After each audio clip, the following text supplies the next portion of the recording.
Bismillah Rahman Rahim. Dear viewers, Assalamu Alaikum. I am your host Faisal Raza and you are watching Foresight. Viewers, out of 142 coastal states of the world, Pakistan ranked 74th. Having 1050 kilometers of the coastline, world's 6th largest marine area, 240,000 square kilometers of exclusive economic zone, and at least 50,000 square kilometers of the extended continental shelf. Pakistan's sea and coastal resources are rich with fisheries, minerals, and hydrocarbons, having at least the potential of $100 billion. But unfortunately, we are tapping only $450 million. China-Pakistan Economic Corridor has highlighted the importance of the blue economy, particularly because of the Gwadar deep sea port. Majority of Pakistanis don't know the concept blue economy. It is because that it was not much highlighted or given awareness of. Means this whole blue economy is going to be a game changer for Pakistan. Blue economy means economy associated with seas and oceans.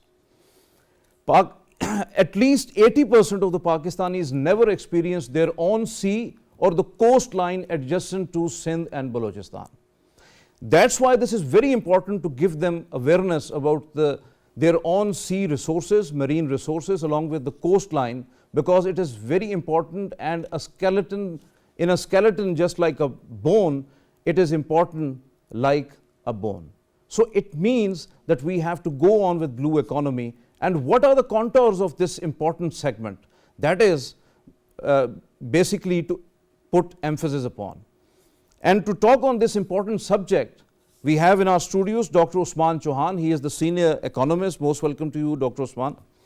And online, we are very fortunate that joining us Commodore retired Barber Bilal Haider. He is Vice President of National Institute of Maritime Affairs. Most welcome to you, Commodore retired Barber. My first question to you, Dr. Usman, that why the aspect of blue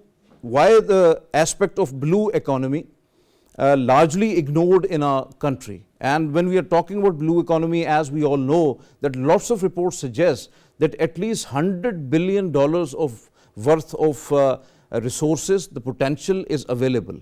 So why there is a reason that the sheer sea blindness is among our population and even among the decision makers? Bismillahirrahmanirrahim. Thank you for this question. I think it is the most important question of why we've had this blind spot given the vast endowment in our ocean continental shelf that we have. And deep down, I think it is a mindset problem that we have lived with for, in fact, centuries. If you look at the issue of our demographics, our population is centered in an arc between Peshawar and Multan. So the majority of people, therefore, do not have immediate exposure to the sea. Definitely, they are land-centric. They are land-centric, and you see this in many subtle ways. For example, the diets of the majority. People prize, for example, eating mutton, and that is a very nice thing, or chicken. But in fact, Pakistan is now the lowest per capita consumer of fish in the diet for any country with a large coastline. So fish is not a part of our diet, and therefore the mindset of the people often, including decision makers, is one of not being exposed directly to the sea and appreciating its marvel and its beauty. Your statistics are absolutely right that it can be up to $100 billion. So if you take the current size of our economy, it could mean that the blue economy could be 25% of GDP. Obviously. 100 billion.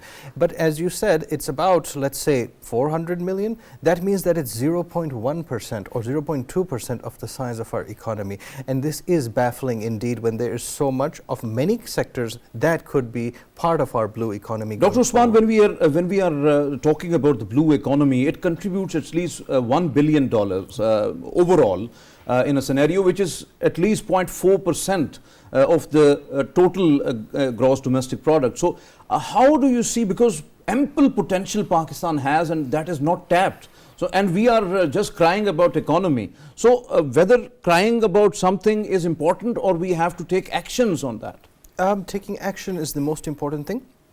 And actions are often evaluated in the long term in this area. So for example, capital investment in the ocean requires you allocate through the private sector as well as some public sector investment, key sectors that are valuable. Fisheries are one. They require sustainability, ecology, and serious business. But at the same time, there are mineral things, there's energy related things, and there's a transit element to this. And when you look at it comprehensively, then the blue economy really can grow to a very large size. Obviously, your point well taken. Commodore Baba, when we are talking about blue economy, why there is lack of awareness, or it is the lack of importance, or lack of interest, priority, study, or obviously the investments into the blue economy? What actually the aspect why we are lagging behind? Thank you very much for controlling this question. I think as Dr. Usman has already said, that this is the most important question. I think if we study the history of the subcontinent, thousands of years, we have been a land-oriented people. We are not interested in sea. Even the British, when they came to the subcontinent, there was a small contingent, about 250 or 300 people, and they ultimately took over the whole Mughal Empire. There was no interest in the sea, although they had a long coastline available to them at that time of Mughal Empire. Similarly, we see the Indus. Indus is the basic lifeline of this part of the world, and from the Indus, the word Indian has been derived. This is the historical perspective, which I also want to correct from this your channel, that the Indian Ocean has been derived after the name of Indus to Indo, Hindu, and all these are derivatives of the Indus river. But unfortunately, nobody looks toward the sea, although Pakistan economy or national economy and subsequently to the national security is dependent on our maritime resources. Just to give you a small figure, at present Pakistan is spending about 7 to 8 billion US dollars on freight charges. That is a part of the blue economy. And out of this 7 to 8 billion, the Pakistan Pakistan National Shipping Corporation picks up only about 10% dividends. That Yeah, is definitely 90%. we are coming to those points as well. But my question was basically that whether it's the lack of interest, lack of priority, lack of importance, lack of investments, or might be lack of awareness. Why we are not putting emphasis upon the blue economy? I think we are putting due emphasis, but the people who are in the decision-making loop, they need to be reminded time and again.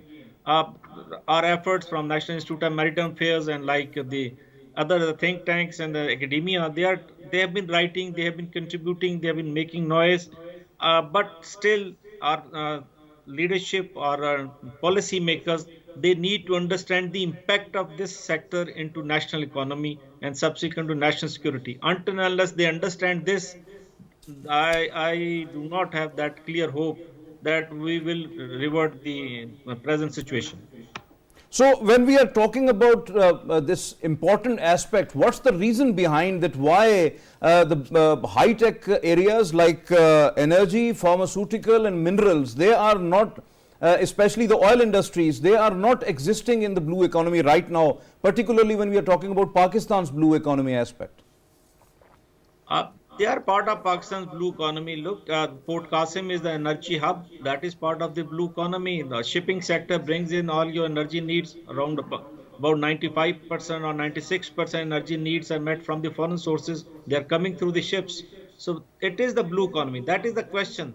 That our policymakers, decision makers, they do not understand this. How important is the blue economy or the maritime sectors, which are contributing to your national security, national economy. Actually, my question, Commodore Babar sir, my question is actually in the light of that why we are not extracting hydrocarbons from our, because that needs surveys, that needs different sort of hard work, that is not there. Then mineral resources, those are there. Then the pharmaceutical aspects, those are there at the seabed. And when we are talking about energy resources, Pakistan is energy deficient country, and we have lots of abundant resources available to generate energy from sea. Why we are not utilizing it? Alhamdulillah, Pakistani seas are blessed with lot of minerals, hydrocarbons, etc. But it is a very, very costly, cost-intensive exercise. And Pakistan alone, or Pakistani budgets, or Pakistani fiscal situation does not allow it to do it independently. I believe that if Pakistan opts to go for the joint ventures with the friendly countries and let the other people come and as a partner to you, as the Sri Lanka is now practicing the same, I think we have the options and we can explore and benefit from this large wealth which is abundantly available in our waters, but we are still to utilize it even an iota of that. Well elaborated. Dr. Usman, when we, as Commodore retired Babar has said, that whether we require investments in these areas? Yes, Commodore Saab is absolutely right that we need to have large-scale capital investment, and it isn't simply a function of the public investment. Joint ventures, partnerships, showing the promise to the investors, investor protection, all of these factors go in. And ease of doing business is naturally harder in the ocean than it is on land. So if we could sufficiently exploit even our land, it would be a big deal. But the truth is that you have to look at the entirety. You have to look at your airspace, you have to look at your sea space and your land space, and at the same time optimize all of them. It is an expensive proposition, but the returns are very, very large because you would basically add 25% to your GDP if you were maximizing the potential. Definitely, you are just, when you are just having some sort of an input, you are actually foreseeing the output of that. And if that is abundant, you are going to invest in that. That is right, absolutely. Pakistan has current maritime trade, that is the revenue projections which give us the idea that it stands only $183 million. Other than different countries like in our neighbor, that is $2 billion, then in Bangladesh, that is approximately $6 billion. Pakistan has the potential beyond $2 billion, but that is not there. Yes, absolutely. And this is why I would draw the attention back to the mindset and the culture, because the Bengali people have always been a seafaring and literal people, and they have a riverine people as well with a large diet of fish. And so it is very much a part of their ecosystem, their human ecosystem, that they would be engaged with the Bay of Bengal, for example. Whereas the mindset of the people who make decisions here is very much from the hinterland or the floodplains. And that's a very different mindset because they will prioritize things around their area. So they may work on dams and canals, but they won't work on, let's say, the area that's immediately beyond the shelf, even though Pakistan is very fortunate to have a nice gradient of its shoreline out. It is beautiful, really. As opposed to a cliff, for example, Obviously. Oman, for example, has a drop immediately, so they cannot exploit it in the way that we have a nice gradient out for many kilometers. Obviously, and we have sandy beaches. Even the white sand is available in Pakistan as well. Absolutely. So it's blessed with all natural resources. When we are talking about the seafood, particularly the fisheries and all that,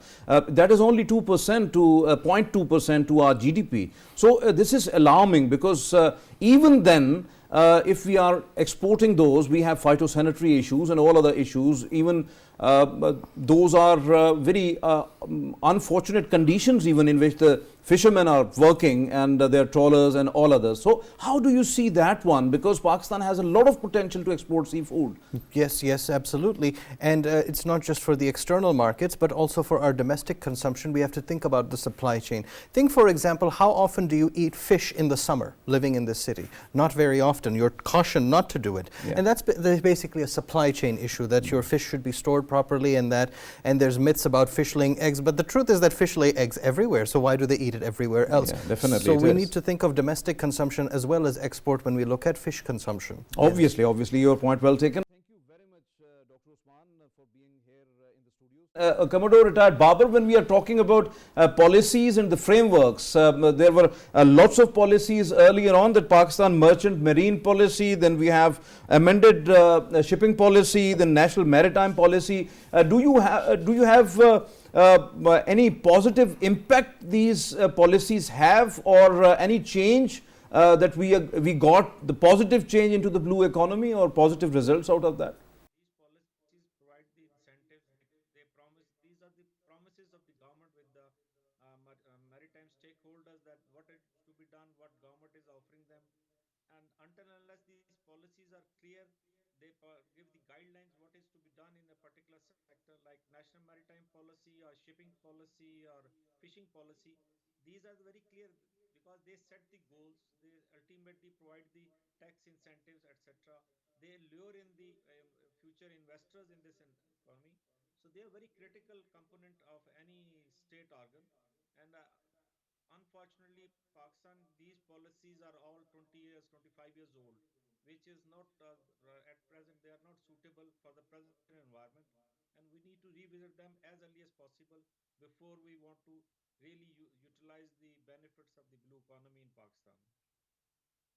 Quite well taken. Viewers, Dr. Waseem Ishaque is the senior analyst. He joined us right now. So, Dr. Waseem, most welcome to you, in the show. Thank you very much for your presence. And you have an ample experience when we are talking about the China-Pakistan economic corridor. In fact, CPAC has, and its different projects, including deep sea port Gawada, has given impetus to the blue economy along with highlighted its importance. So how do you see the CPAC particularly and highlighting this blue economy, how much integrated and interconnected these two important areas are? Thank you, Faisal. From my perspective, Pakistan has in fact wide potentials of blue economy, as we have about 1,000 kilometers of coastline and we have 240,000 square kilometers of EEZ. But unfortunately, our marine resources are untapped. While there is a great realization amongst the various stakeholders that we need to capitalize on that, but somehow we are living actually short of that. For example, the biggest trade route for the entire global trade is around 90% of that is through sea. However, while we are at a very important significant geostrategic location, have not been able to actually capitalize this trade route even. While the entire world's majority of oil and gas exploration is heavily dependent on the sea resources, we have not been able to do even one. And other than that, there is a huge potential for about the marine tourism, which is almost a neglected area. Now coming over to the CPAC, when we had established Gwadar port, let us say more than about 15 years ago, this should have actually been able to serve as a fate changer for Pakistan and game changer for the connectivity of the entire Central Asia and South Asia and also the Middle East. And Gwadar is naturally located at the mouth of Strait of Hormuz. So from all these perspectives, by this time around, Gwadar should have started to deliver. But unfortunately, because of the lack of connectivity and because of the less infrastructure development, it has not been able to actually take off. However, the CPAC is a reality in which Gwadar is a separate segment which is being built, and connectivity from Gwadar then going up to the Afghanistan side, in the mainland Pakistan side, in the West Asia side is all still as a plan. Now once fully implemented, which we think the incumbent, the next coming government which is about to take off in about weeks time in Pakistan, would provide that 5 years of sustainable continuity for the implementation of CPAC. And from the CPAC perspective, it is very critical and crucial 5 years, because the timeline for completion of CPAC was envisaged by 2030. So in these 5 years, it should at least be completed by about 90% or 95%. Yeah, definitely. It is very important. And you mentioned Gwadar, and we are talking about Pakistan's blue economy. Would Gwadar port be established as a regional hub and transshipment port, and whether there is any urgency to convert ports from manual to some sort of smart one? There is definitely a need, and we need to actually take case study of the Chinese, for example, port of Shanghai, just as a case study. And since we have already incorporated Chinese because of the CPAC, and Chinese are developing a lot at Gwadar port, so therefore they have the resources and they have the expertise, and they are willing to contribute to a large extent. So once fully operationalized and fully developed, Pakistan would have actually gained a lot of potentials in actually operationalization of blue economy, in which transit trade through Gwadar at the Gwadar facility, going to China, going to Central Asia through Afghanistan, and also to the rest of the Middle East, probably that would serve as a fulcrum for the entire regional trade. So Dr. Waseem, when we are talking about Pakistan's blue economy, Pakistan can earn billions of dollars when it comes to building some sort of a transshipment industry and enhancing port handling facilities as well. Along with that, different sort of facilities and berths and all that at the Gawada port as well. So why still these areas are undermined or might be very slow in progress? As it was highlighted by the previous honorable guests as well, somehow in our country the exploitation of marine resources and exploitation of the potential of oceans have been a relegated area to some extent, because we believe more in the continental strategy. And there was yet another factor, because the cross interprovincial linkages between Pakistan has always been a missing link, and the CPAC's main focus is actually to provide cross interprovincial communication to facilitate. So therefore, barring few areas, coastal areas of Balochistan and coastal areas of Sindh, rest of the country may not even know what is the significance of ocean. Obviously. While there is a great realization, and through such media programs and through such expert opinions, now the people have gradually started to realize, and as you just highlighted about 3 policies, yes, that is a step in the right direction, but still we need to do more. We have to actually involve into joint ventures for exploitation of oil and gas resources, because at our own we can't. You are absolutely right, because the carving policies is an intelligent thing, but along with that implementation and actions are required, because ultimately you would bear fruit out of those actions really. So your point well taken. Commodore retired Babar Sahib, when we are talking about, and you were earlier mentioning about that, Pakistan is importing oil, crude oil, along with that edible oil, different grains and lots of other commodities from different countries. But why only 11 cargo ships we have with the Pakistan National Shipping Corporation? Do you think that it is because of the lack of public or private investment, or any other reason? I think this is the reason, major reason, that the public and private partnership is not visible. If I just recall that if in 1971 we had about 74 ships in our inventory, Yeah, and it was a golden era really. yes, and after the 1974 nationalization, the private sector actually they just went out of the system, and the National Shipping Corporation was formed, and then at present only we are having about 12 ships, and those are also the old vintage, and they may be phasing out in next 5 to 8 years. So we are in the need of new ships, and this is a capital intensive industry, and hence we need to bring in the private sector. Until unless private sector is lured in, but the private sector needs 25 years, 30 years long term policies with the government guarantees that there won't be any tax regime change or etc. Otherwise, no private investor is coming in. And remind you that there are certain Pakistanis who own ships, but those ships are not registered in Pakistan. They are, I think, more than 200 ships available under Pakistani owner's name worldwide, but they are not bringing their ships or inventory into Pakistan just because they do not trust our system, that these policies, if it is issued today, it may be changed after 6 months. So, but shipping business is a long term and very, very heavy intensive, capital intensive industry.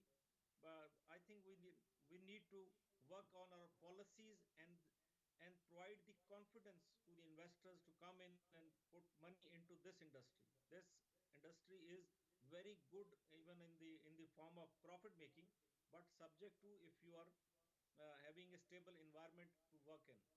Thank you. So, Commodore retired Babar Sahib, Pakistani seafarers are also suffering because of non-ship availabilities, and that's why they are preferring to just having a brain drain from Pakistan, and they are going abroad to seek any sort of a job or something like that. So what would be the ultimate future of those people, because they are very talented people, but unfortunately not getting much opportunities? We have a marine academy since pre 1971, and Yes, after 71 of this course. was established in Madipur, and it is producing more than 200 to 250 merchant mariners staff officers, whereas a lower cadre is also produced. But unfortunately there is no opportunity available, and they have to get access to the foreign shipping corporations. And unfortunately again there are certain issues with the seafarers identity card, their sea log books, etc., which is not even giving them those job options also. So they are now shifting, they are trying to after doing the marine academy basic courses, they are trying to change their uh, portfolios, and they are trying to adopt some other options also, which is bad for at least a maritime industry. Your point well taken. Dr. Waseem, why, despite of great potential, maritime tourism, you have rightly mentioned, contributes only around 300 million US dollars, that is just 0.1% to the GDP of Pakistan for domestic and international tourism. So how you feel it, how you categorize it, that why we are lagging behind? Actually, Pakistan has been facing a unique security environment in last 4 decades. Unfortunately, the geopolitical and geosecurity strategic environment surrounding Pakistan have been very different and very difficult. So tourism as a whole has been discredited in Pakistan because of those security issues. But somehow now in last about 5 to 7 years, we have seen a great improvement and great stability in the overall situation because of relative stability in Afghanistan. So that means now the aura of potentials which was there need to be capitalized now. But along with that, you require hotels, you require world-class restaurants, you lots of facilities for the tourists, for ferries and all other things, because they enjoy these things. So you have to cater all these needs which are actually the requirements of those tourists coming to Pakistan. With respect to the maritime tourism, first thing, you have the requisite infrastructure. I Obviously. think probably Yes. we don't have. Second, the marketing. If when we have those facilities and the requisite infrastructure, then we need to market where the people can come and enjoy. But unfortunately, in all such domains, a lot is required to be done. While we have seen all those policies, they hardly mention about the maritime tourism. So, but we through these media programs can highlight the maritime potentials of Pakistan as well as maritime tourism potentials of Pakistan, and hopefully as the years of stability we gain through political stability and economic stability, and while the CPAC is about to be then finished by 2030 inshallah, I think Dr. this sector. Dr. Waseem, statistics shows that Thailand gaining at least 18% to its GDP when we are talking about maritime tourism. When it comes to Sri Lanka, when it comes to Malaysia, that is respectively 6% they are getting out of international tourism. So Pakistan earns only either 0.1% or 0.4% to overall. Why maritime and coastal tourism is not much developed when we are talking about either we don't have focus on it, or just the security matters actually diverted us from this sector? From my perspective, bit of both. One, the security environment, and the secondly, we also did not focus much on developing tourism in Pakistan overall, despite having a huge potential. So I think what I was just highlighting, that in next 5 years, this should be a core priority for the government, that as the CPAC and connectivity improves, and concurrently then we need to focus on attracting a lot of tourism, because in the Middle East and all the Gulf countries, the maximum budget they actually is contributed through tourism. So that way we are also co-located with the Gulf and the Middle Eastern countries. So therefore we need to focus on that and then exploit those opportunities which are just waiting for us. You have very well elaborated.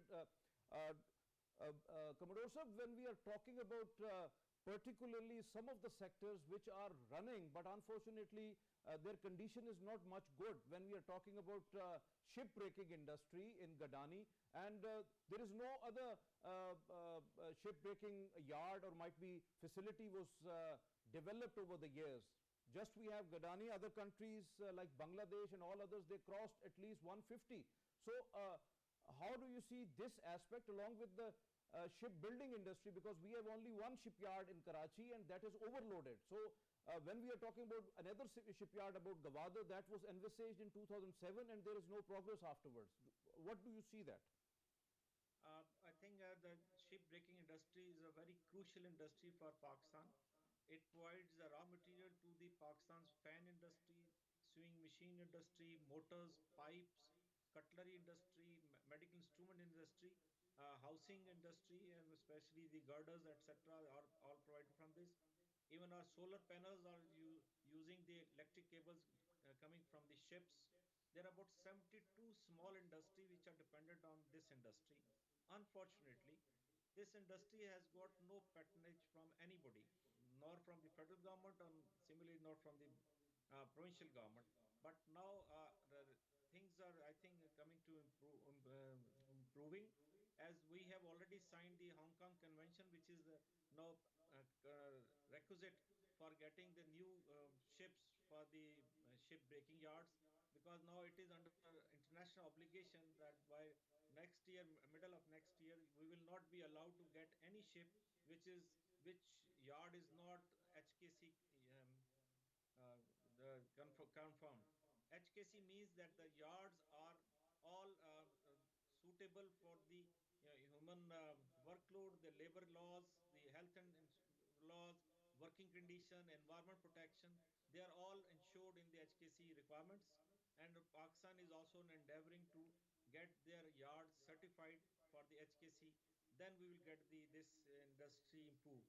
At the same time, I also request through your channel to both the federal and provincial government, Balochistan, that look into this industry and have a, maybe a committee may be formed to look into the all problems at one sector. At present, there is no one ministry or one department which is dealing with this, and the ultimate casualty is this industry. On the other hand, once you're talking of the new ships, there is a concept of utilizing the old ships. They're, they remove it, they remove the parts, they reassemble it, make it fit for the use, and put it to the new ships. That is the green ship recycling industry. So Gadani industry has the potential to upload and support the new ship technology. But unfortunately, again, you already mentioned there's only one shipyard in Karachi. Second is in pipeline since long. I think in the recent past, the land has been allocated, but you need a funds. I think we have to go with the joint venture with the foreign investment firms to set up the yards. And mind it, the Gwadar port will only function when they have a proper graving yard available. Because merchant ship visiting the Gwadar port will need some repair maintenance facilities also. Until unless that is available, the ships will be reluctant to visit Gwadar port. So it is an essential component of any port facility, and we are, I think, way behind in this regard also. So, Commodore retired Babar Sahab, we have world-class facility of the Karachi Shipyard and Engineering Works, and they have attained new heights and standards of world quality standards. So, they are overloaded. And when we are talking about a second shipyard or a third shipyard, we have lots of sites available. So, why not a joint venture and start the shipyards? Because ultimately we are losing lots of revenue. Because that is coming to Pakistan, but because of the overloaded shipyard, we can't cater that. Yes, Karachi, look, Karachi shipyard is designed for 26,000 tons ship manufacturing. More than that, it cannot manufacture. But nowadays, ship tonnage is usually to 60,000, 80,000 ton designs. So we need to have a greater shipyards, big graving yards, big infrastructure for development. And look at the contemporary competition. We are getting from Dekam port, from Oman, the Salala port, they have 18-meter yards, the graving yards. So they can Obviously, even house obviously. they, they can house the aircraft carriers in those yards. So this is a very good industry. Businessmen should look into it. I fail to understand why Pakistani businessmen are not interested in this industry. Just create a graving yard. Somebody will come and ask you to please dock my ship, repair my ship. It is a money making industry. I think we need to invite and push and pull the people to come into this sector also. Definitely, definitely. You are absolutely right, because it is very profitable and very lucrative sector. We have to look into it. And Dr. Waseem, when we are talking about the great potentials of Pakistan's overall blue economy, do you think that this blue economy is going to be some sort of like game changer, in a sense that great source to have poverty alleviation, job creation, improving the life of a common man, because everybody wants to have their livelihoods must have to be intact, then ultimately the economic prosperity. So why not to have a robust start of blue economy? Statistically speaking, this blue economy has a potential of over $100 billion for Pakistan. But unfortunately, we are not even capitalizing more than 500 million. So consider the GDP of around 350 US billion dollars, and if one component can give you more than $100 billion, so therefore almost about 40% contribution towards GDP would occur when we fully operationalize it. But how we can do it? It cannot be only one domain. There could be freight trade, then there could be maritime tourism, then oil and gas exploration. But what we are missing is the transit hub for the freight coming to Gwadar port and Karachi port, and also providing facilities for repair and maintenance, and also providing facilities for oil and gas as to be used as a transit hubs at the Gwadar and Karachi ports. This is yet another dimension, and from there, as envisaged in the CPAC, the oil and gas pipelines from here would be then moving up north and towards Kashgar. So when this is actually fully operationalized, and when we also have a CASA 1000 and electricity and all these things coming from the Central Asia through Afghanistan, the Pakistan would be actually fulcrum of all these energy corridors. So just imagine in next if 5 to 6 years, all these pipelines are in place. Gwadar port has been developed to an extent on the pattern of, let's say, Oman port or Dubai port. I don't think so anybody can stop Pakistan's GDP growth rate by, let's say, to begin with maybe $10 billion on the first year, and as we grow in 5 to 7 years, we can reach this mark of $100 billion. So it is a huge potential, and eventually it would then help in poverty alleviation and those development of those underdeveloped areas of Balochistan. Your point well taken. Commodore retired Babar Sahib, why not to have some sort of a single platform like Pakistan Navy operating in sea, then Pakistan Maritime Security Agency, they are supplementing most of the law and order things, and anti-smuggling, anti-piracy operations and all that. Then of course we have Coast Guard, then Karachi Port Trust, Port Qasim and all others. Then we have the Ministry of Maritime Affairs and lot others. So why not to supplement each other's efforts and to have a single platform to kickstart Pakistan's blue economy dream to go through towards the real-time goals and objectives? I think that this is a wonderful idea. I think it is need of the hour to go for maybe a national maritime authority, which should house all these sub sectors of the blue economy, including the maritime security. At present, there are number of ministries, number of departments dealing independently, and they are not complementing each other's efforts. Sometimes and they are Commander changing retired Babar each other. Sahib, sorry to cut you because I forget just your institute, National Institute of Maritime Affairs, because ultimately a think tank support is a must when it comes to blue economy or maritime affairs. Yes, this what I'm referring to is we have already proposed that we should have a national maritime authority at the federal government level. Those who should be acting as a one window operation for all maritime related issues, be it on the coast, be it on the in the harbors, ships, or at high seas. Even now, you have not mentioned the issue of the areas beyond national jurisdiction or biodiversity beyond national jurisdiction. That is now world is now eyeing for the areas to be allotted to them, the areas beyond your national jurisdiction. Unfortunately, Pakistan is not exploring its own area, but our neighbors have put up new application to the Indian Ocean Seabed Authority to allocate further areas to them. So Pakistan is far behind. We need to look into these matters on immediate basis, and I Commodore think we retired Babar should. Sahib, my next question actually was to address that one, because Pakistan got an extended continental shelf of 50,000 square kilometers in 2015, but unfortunately we haven't tapped those seabed resources. So why we are so lazy in that? Because ultimately when UN clause given that area to Pakistan, it means that we have to work on it, and God forbid that there could be another move from our adversary. So we have to be cautious on that. What do you think about it? Yes, that is, I am talking of the even area beyond that also.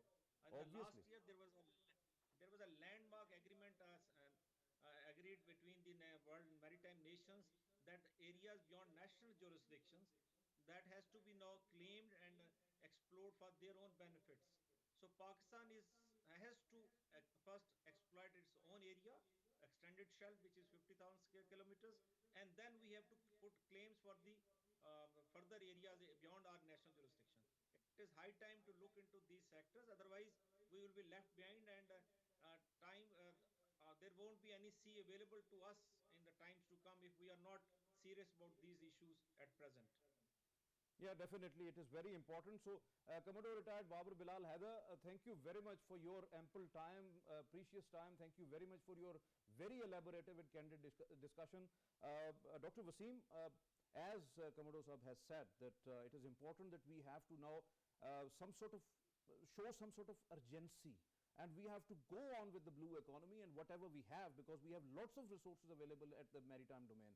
So we don't have to wait now because time is already lapsed. So we have to go on. What do you think about it? I would like to start from one more suggestion on the lines of the Pakistan Maritime Authority, as the Commodore Sahab has just suggested. I would like to also suggest that we have a very successful model of SIFC as doing a wonderful Yes, definitely. job. I want to mention it that this Special Investment Facilitation Council is doing an excellent job. Excellent job. But the maritime sector and the blue economy is missing in that. But what we can do, either we can merge the same maritime sector into this SIFC, but if it is not possible, and let it make a dedicated organization. So I would like to suggest Pakistan Maritime Investment Council. On the lines of SIFC, it could be another PMISC. Definitely. So in that context, it will be a dedicated forum where it would also attract, facilitate and help the investment in the entire maritime sector. So that way a dedicated organization would be focused and will have a good interprovincial coordination, and it should be a federal government's representative body. Obviously. With the full support of all three services. So in that context, capitalizing on the success of SIFC, I'm sure there's a need of the hour, and through this program we want to communicate to the entire government agencies and all the state institutions to look into this formulation of Pakistan Maritime Investment Council. So that would help us. Now there is an urgency, there is a requirement, we need to go on, but as the new government is in place, hopefully all such things which we are debating now should be their priority to the relevant ministries.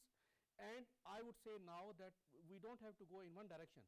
We have to move on concurrently to make Pakistan's economy multidimensional.